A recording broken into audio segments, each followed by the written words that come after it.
kuishi wakiwa wawili, mke na mume, wazae watoto, walee watoto. Lakini mara nyingi mambo hutendeka, kuna sababu moja au nyingine ambao humpata mzazi akabaki pekee na watoto wake, awe mzazi wa kike, awe mzazi wa kiume. Wengi wamenena mengi kwamba huenda ukawa umambo leo umechangia haya yote. Wengine wanasema ni usomi, wengine wanasema ni mali, mmoja kuwa na mali kuliko mwingine. Lakini tatizo haswa liko wapi? Kumekuja swala la nidhamu. Wengine wakisema kwamba wazazi wa mlezi wa pekee ama watoto wa mlezi wa pekee wanakosa nidhamu, hawana nidhamu, hawana vielelezo cha baba na cha mama. Lakini katika hayo yote leo tutapata jibu liko wapi? Na ndio maana tayari tunao wageni wetu katika studio zetu wamejaa hapa, ambao tutakuwa tunajadili hoja hii. Wa kwanza ambaye tuko naye ni Dan Mgera, ambaye ni mshauri wetu. Tutakuwa tunaona picha zake na vile vile maelezo katika muda sio kwa mrefu. Naam, tuko na Jane Kamau wa kwanza, ambaye kabla kwenda kwake Dan, Jane Kamau ni mzazi wa pekee na ana watoto 4.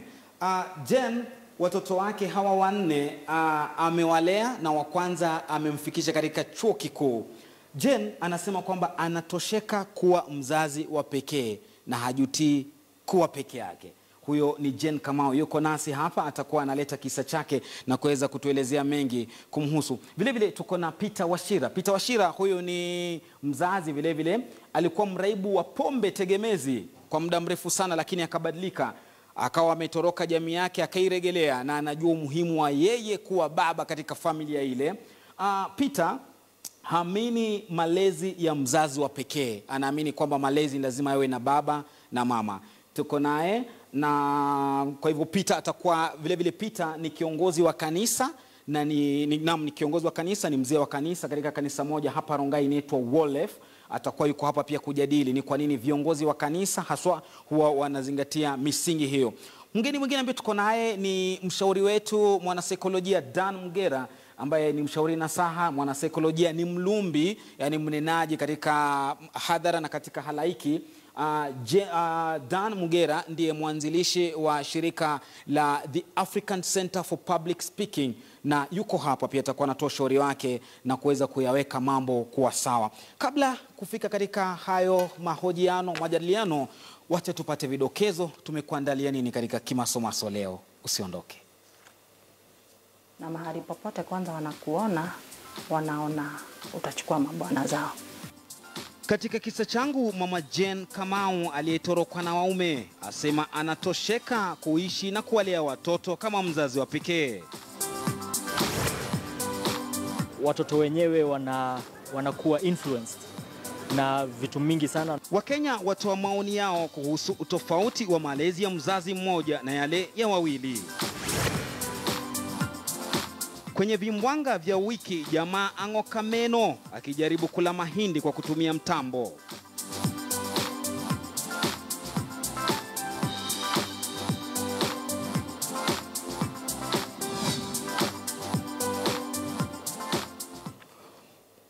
Ili kupata uhondo huo wote, tulie hapo hapo saa nzima kutoka tena shara hadi saa 1 utakuwa unapata mambo kwenye kimasomaso. Kwenye kisa changu, Jane Kamau ana watoto 4. Mtoto wake wa kwanza aliyemlea akiwa pekee hadi chuo kikuu amemsomesha, na vile vile yuko na wengine 3 chini yake. Hajutii kuwa mzazi wa pekee, na naamini kwamba mwanamke ana nguvu za kuweza kuwalea watoto kama walivyo wazazi wawili wakiwa pamoja. Hiki hapa kisa chake.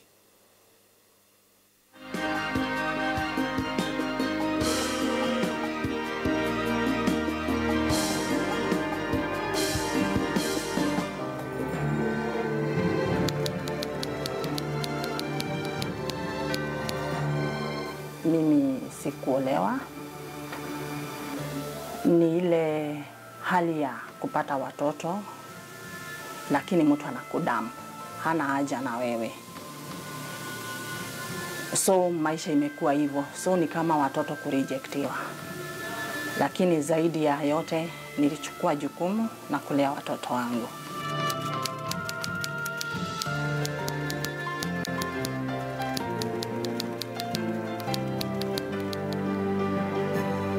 Mimi mwenyewe nimezaliwa peke yangu, kwa hivyo hata saa ile nilipata watoto, nikaamua kukaa na mtoto. Kwa sababu tena unaona ukiambia mtu niko na mtoto wako, anakuambia huyo mtoto nimekupatia, enda uishi naye, atakuja kukusaidia maishani. Mwingine unamwambia niko na mtoto wako, anakuuliza ni jinsia gani, ni msichana ama ni kijana. Kimwambia ni msichana, anakuambia sisi kwetu tunaanzanga na vijana. Sasa hiyo kulio ni kumaanisha nini? Mind your own business.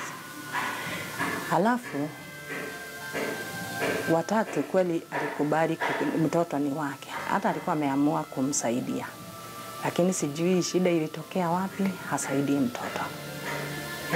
Lakini mimi ndio nilikuwa wa kwanza kupata mtoto na yeye, lakini Saidi alitoka Nairobi akaenda side za Western, alienda akaoa na sasa anaishi na hiyo jamii. Hata kama anarecognize mtoto, lakini huwa hamtembelei. There is no communication. Hata mkicommunicate anakwambia vile ako na shida mingi. Mtu akikwambia ako na shida mingi, utampelekea mtoto akae kwa shida. Wacha mtoto akae mahali yako comfortable.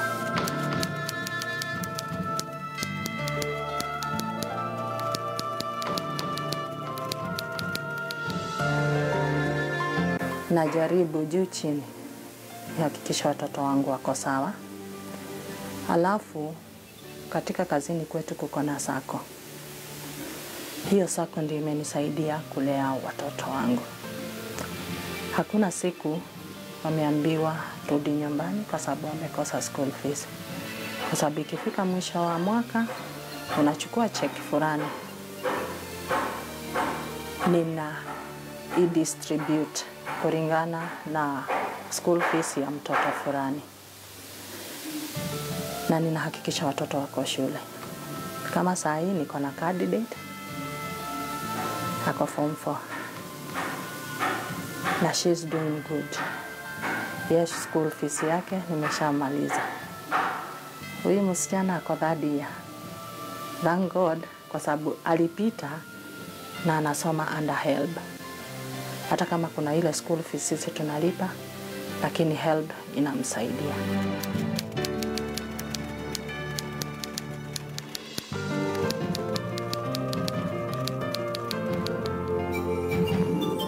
Mungu alinineemesha kwa sababu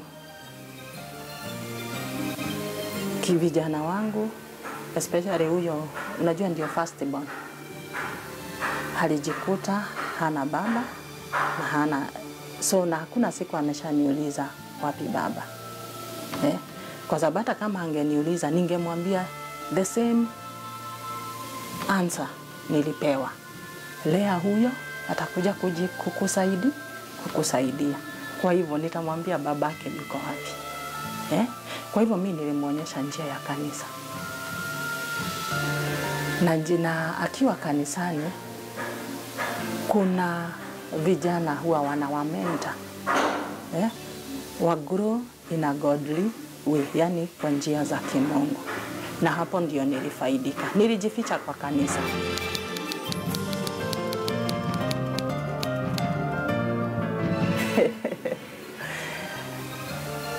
Hiyo fikiria saa ingine ukuja.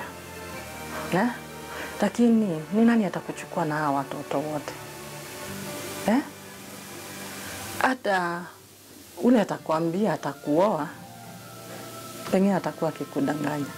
Unajua kama umeishi kwa maisha ya kudanganywa, ni ngumu kukubali vile anasema. Kwa hivyo kama ni kuolewa, sasa unajua I'm above 40. Na niva I'm above 40. My children wamekuwa.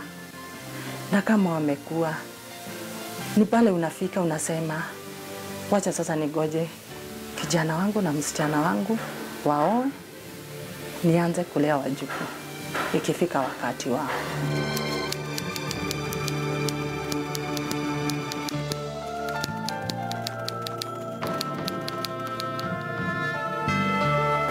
Single parent, ujue kwanza watu wanakudharau.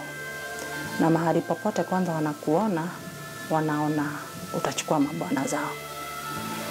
Lakini sasa ni wewe mwenyewe uchukue jukumu ya kulea watoto wako, especially katika discipline. Ndio watoto wasiwange wanapointiwa finger. Wanasema unaona huyo mtoto ni mtoto wa single parent. Unaona hawana nidhamu. Lakini kutoka utoto wao niliamua discipline is paramount. Nilianza kuwalea na wamekuwa wakiwa discipline. Hata kama kuwalea juu ya fedha, wewe ndio mkono moja, kwa hivyo unajitahidi kufanya kazi, uone hawa watoto wanakula vizuri, uone hawa watoto wanasoma vizuri. Kwa hivyo unatia bidii. Sio rahisi, lakini ni wewe na pia ukimtumainia Mungu.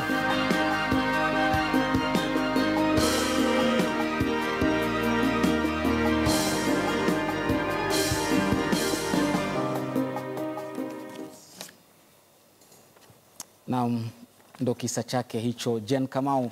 Nimemwona mgeni wangu mmoja hapa mkono wangu wa kushoto karibu, Peter Wachira, akimpa mkono wa hongera na pongezi Jane, akamwambia asante Jane, ingawaje msimamo wake ni wa kwamba anaamini kwamba mume lazima awe ndo familia isimame. Na ndo utakuwa mjadala wetu leo. Karibu sana. Ndo maana mada yetu leo tunazungumzia kuhusu nguvu za mzazi pekee.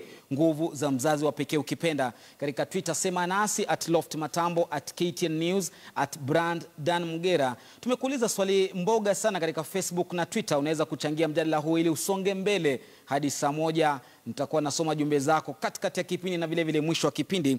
Tunauliza, je, unadhani watoto wakosao nidhamu katika jamii na shuleni ni wale ambao hawakulelewa na wazazi wawili? Je, unadhani watoto ambao hukosa nidhamu katika jamii na shuleni ni wale ambao hawajalelewa na wazazi wawili? Nimepata maoni mbali ya kutisha sana katika mtandao, wengine wakianza kuchocheana kwamba mbona unahukumu huyu, mbona hukumu huyu. Lakini ndio hiyo yapo, utaiona katika runinga yako. Tumeuliza swali katika runinga yako, je, unadhani watoto wakosao nidhamu shuleni na katika jamii ni wale waliolelewa na wazazi wasiokuwa wawili ama hawajalelewa na wazazi wawili? Zungumza nasi vile vile katika jumbe mfupi 22155 na pia simu tupigie tuweze kujadiliana katika mdahalo huu. Peter, labda nianze na wewe. Karibu sana. Asante. Mzee wa kanisa. Asante. Je, unaona kwamba mama wa pekee anaweza kulea bila baba?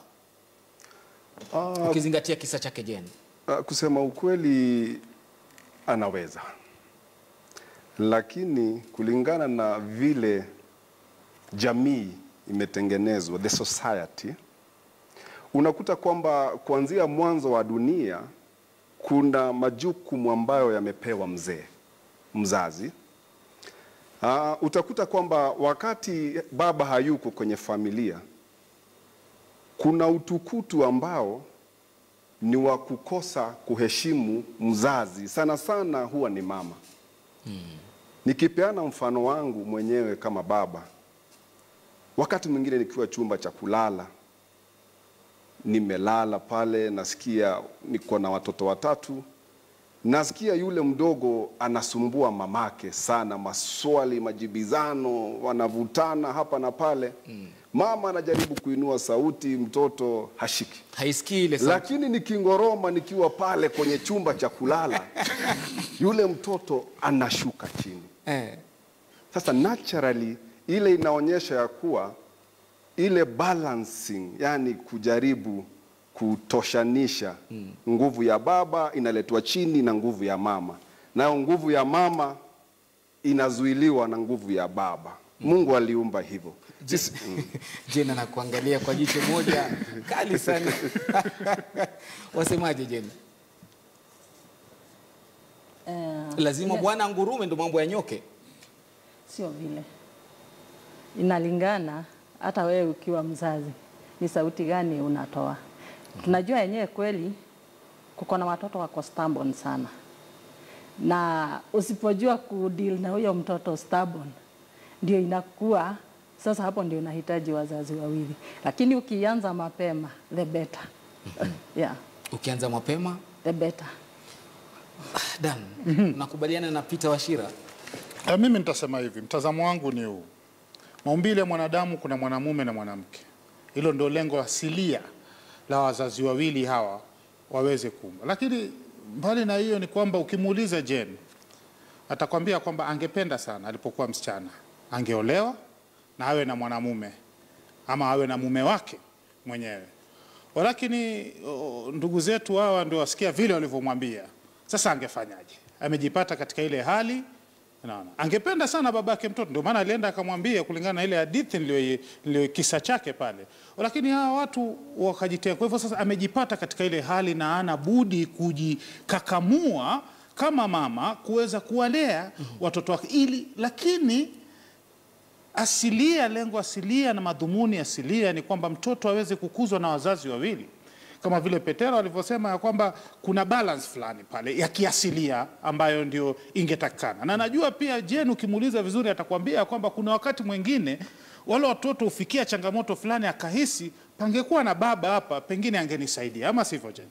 Kwa hivyo wazazi wawili ni asilia ya kimaumbile waweze kukuza mwanadamu yoyote, aidha ni mwanamke mwanamume, aweze kukua. Lakini unapojipata katika hali yako peke yako ufanyeje basi? Naam, tutakuja hapo ufanyeje. Jane, ni kweli kuna wakati, manake katika kile kisa umezungumza kwa sauti ya kujiamini kweli kwamba mimi sitamani kabisa, wacha wakae, mimi niko sawa. Kuna wakati kama anavyosema Dani, huo unatamani labda ungekuwa na mzee wa boma ngurume kama Petero alivyosema.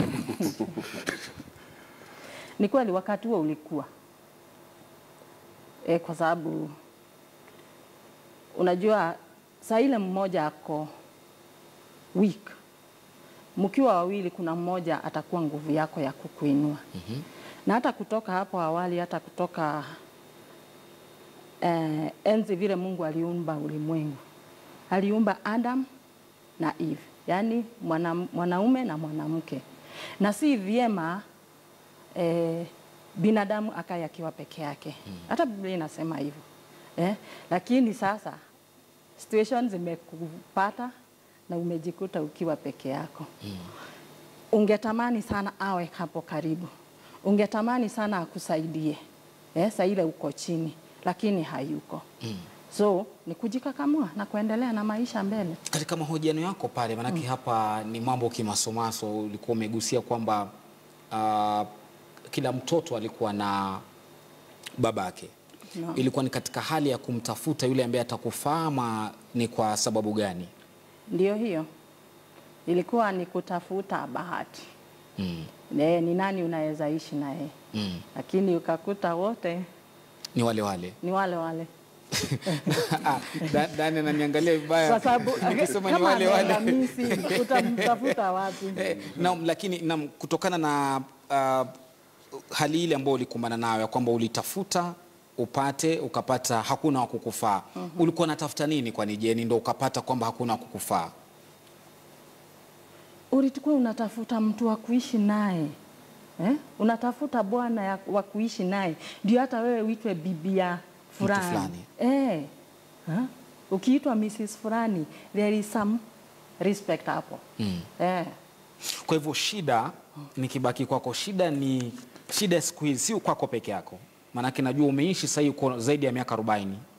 Ni shida ni akina mama ama wasichana kutafuta yule wanayemhitaji wa mkose, ama ni wale wanaopatikana ndo hawafai akina sisi? Shida iko wapi? Sasa mimi nilikuwa natafuta wa kunifaa. Na pengine hata huyu alikuwa anatafuta wa kumfaa. Si ndio? Pengine akaona sifai. Na wewe ukaona hapana, hafai pia. Sio hivyo. Mumeshikana na mtu. Naam. Mmepata mtoto na yeye. Alafu ameenda missing. Ni kumaanisha nini? Pengine si kufaa. Bwana Petero. Naam. Wewe ni mzee wa kanisa. Naam.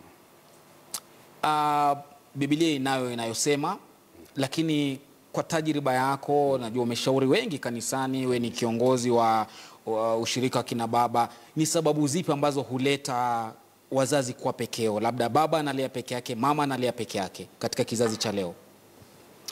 Kusema kweli ndugu yangu Lofty, kuna mambo mengi ambao yanachangia katika labda kuvunjika, ikawa mama yuko peke yake na baba yuko peke yake. Naam. Na changamoto nyingi ambazo zinafanya familia zivunjike ni kisa ambacho kama mimi kilinipata.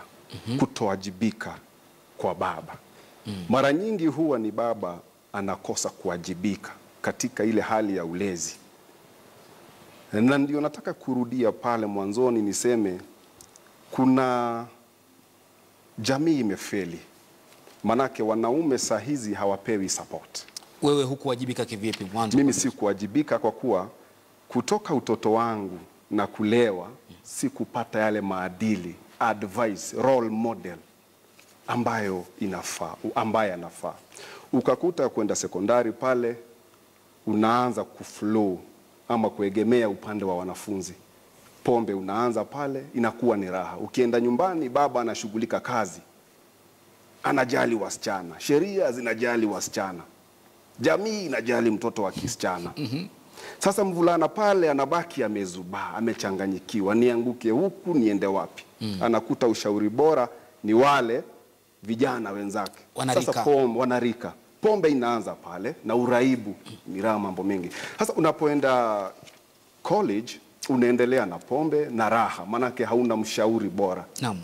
Baadaye sasa ukishaingia kwa pombe na unazama kama vile mimi nilizama, unakosa kuwajibika. Unasahau kulisha familia, unaanza kuona wanawake wengine kule nje ndio wanafaa. Pesa unapata kidogo, hujaonyeshwa jinsi ya kujipanga. Katika ile hali mama naye afanye vipi? Ndo nikawa nasema mimi nilipoanguka na nikarealize, kukatokea mwanaume mmoja wa dini akaamua kuchafua mikono yake ili anitoe shimoni. Alichafuaje? Alikubali kutembea na mimi katika ile aibu ya uraibu wangu Na kuacha familia. na kuacha familia. Akakubali kunishika mkono, akaanza kuniekea maadili, akakuwa role model. Akakubali kusimama na mimi katika ulegevu wangu, udhaifu wangu, kutojielewa kwangu. Akaniinua na akanileta kanisani. Kwa hivyo unaamini kwamba ni kutowajibika kwa jamii ndio kunaleta haya matatizo yote ya kwamba watu wazazi wanalea wakiwa peke yao, bwana kando, mke kando? Ndio. Na tutaendelea na ushauri zaidi kutokana na kisa chake Peter, ukipenda Petero, na vile vile Jen. Mdahalo mzuri sana wa kwamba unakufungua macho wewe pale nyumbani, manake wengi tuko katika hali ya kuhukumu, hatujui watu walikujaje wakaanza kulea peke yao. Lakini vile vile pia kuna hoja nyingi sana kuhusiana haya maadili, kama vile watu wanavyozungumza wengi katika Twitter hapa, ambao wanatoa maoni yao. Katika muda usio kwa mrefu nitakuwa nasoma @LoftMatambo, @KTN News, @Dan Mgera. Je, unadhani watoto wanaokosa nidhamu ni wale ambao hawakulelewa na wazazi wawili? Lakini kwanza pata maoni ya Wakenya kutoka mitaani. Wazee wengi wataki kuchukua jukumu lao, wamewachia wamama mzigo ambaye haistahili.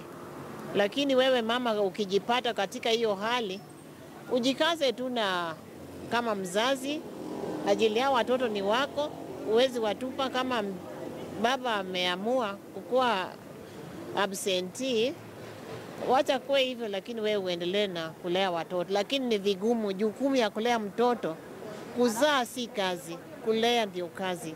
Tukiwa mtoto atapata kulelewa na mama peke yake, achukue jukumu la kumfunza mwanake au dadake, na pia baba pia achukue jukumu hilo. Hata pia wale ambao wanapata nafasi kulelewa na wazazi wawili pia wapate jukumu la kuchukua fursa ya kulelewa vilivyo. Asili ya mtoto yani atakana kuwa na wazazi wote wawili. Na leo haya mambo mengi yanatokea, yani uwizi, ujambazi, au watoto ambao ni machokora. Haya yote yanasababishwa kwa sababu ya mtoto kukosa malezi ya wazazi wote wawili. Sidhani inachangia kabisa, kwa sababu watoto wenyewe wanakuwa influenced na vitu mingi sana, wanapata hiyo influence ya vitu mingi kwa society. Hata kama ndio wazazi wanawalea kivyao, wanakuwa influenced na vitu kama media, internet, watoto wale wengine wako shuleni, watoto ambao wanacheza nao, walimu. Sasa unapata kuna vitu ambavyo vina influence thinking yao, na hiyo ni kumaanisha hao watoto wenyewe wanaishi katika karne ya 21. Kwa hivyo hauwezi sema kuwa ati mzazi mmoja ndio ama mzazi ndio ako na control, ndio ako na hiyo nguvu ya kucontrol vile mtoto atagrow. Mtoto anakuwa kulingana na vile society inaenda. Naam, maoni ya Wakenya wanasema kwamba si mzazi aliye na udhibiti wa mtoto, lakini ni jamii kwa ujumla. Na asante sana katika Twitter hapa, Jekonaya, maoni mazuri. Jekonaya Otieno unasema mjadala shwari sana Lofty, hawa wanaume wa hit and run wafungwe, sio jambo zuri kupanda mbegu kama hauna nia ya kupalilia. Maoni yake huyu. Mwingine Grace Ingenyi anasema asante sana mada nzuri Lofty, shukran. Wainaina Boni katika Twitter anasema hapana, kutowajibika kwa nidhamu na mtoto huwa mtukutu si juu ya ulezi wa mzazi mmoja, bali ni msingi anaopata huyu mtoto. Lakini huu msingi atotoa wapi? Ndio swali letu leo. Lipuka Makoha, jamaa anajiita Lipuka Makoha, wacha nisome haraka haraka kabla haja lipuka. Anasema Lofty Matambo, la sio wote, lakini ni asilimia kubwa sana. Tukumbuke hata Yesu alilelewa na wazazi wawili, japo alikuwa speciali, ni bora sana. Naam. Swala la nidhamu limejitokeza pale. Dan, maadili, nidhamu, mama peke yake anaweza kuiweka katika mtoto wake? Naona mama anaweza, sio ati hawezi, ijapokuwa atapata changamoto. Kama kwa sababu vile nilivyosema, asilia yule mtoto alitakana akue katika hali ya kuona upande wote wili. Kama ni mtoto wa kisichana, unapata kwamba ukienda katika saikolojia yake, anaanza kujua jinsi gani ya kurelate ama kuweza kuhusiana na mwanamume kwa kuhusiana na babake. Na kwa upande kama ni mtoto wa kijana, anajua jinsi gani ya kuhusiana na wanawake kwa kuhusiana na mamake. Kwa hivyo ule ni msingi mzuri sana wa kisaikolojia. Lakini kama vile Jane alivyosema, unapojitahidi saa zingine kama mtoto kama mama peke yake, mtoto anaweza kuenukia kwa katika lakini nidhamu. Inataka bidii zaidi. Maana yake sio asilia. Na ndio maana unapata saa zingine ule mtoto kwa sababu alikosa balance. Si kwamba mamake hakujaribu, alijaribu, lakini mtoto akakosa ile balance ya kutoka kwa baba, ile tunaita kwa lugha mkopo input ya kutoka kwa baba ambao ni asilia pia, ukapata kwamba akaingia katika njia mbaya. Lakini si kwa sababu ni mzazi wa kike hakujitahidi kuweza kumlea. Na katika ile hali nyingine pia vile vile unaweza pata mtoto amelelewa katika nyumba ya baba na mama. Lakini vile vile hawa wazazi wasipojukumika kuweka nidhamu kwa huyu mtoto, bado atachipuka tu kuwa mtoto ambaye hana nidhamu kabisa. Na tunaona tu wengi ambao wamelelewa na baba na mama, lakini kwa sababu baba hakujukumika, kama vile Petero anavyosema, yeye alilelewa na baba na mama, lakini kwa nini aliinukia paka akafika kiwango ambao hana nidhamu na kuiacha familia yake? Ni kwa sababu baba pengine alikuwa amejukumika na kazi nyingi, akifikiria kwamba mimi nikileta chakula, mimi nikilipa nyumba, mimi nikihakikisha watoto wameenda shule, basi hiyo imetosha. Haketi chini na watoto wake akawakuza maadili yanayostahili. Petero, kuna mjadala nyeti sana katika mitandao. Wengine wanasema ubishi kidogo, wanasema huenda hivi visa vya shule kuchomwa, ukosefu wa nidhamu vioni ni kwa sababu ya labda wale watoto hawakupata nidhamu na uelekezo mzuri, na labda wengi ni wa wazazi wa pekee. Ni kweli? Kwa maoni yako unaonaje? Kwa maoni yangu ni kweli, lakini pia ndio nimesema inategemea mtu binafsi, ulezi.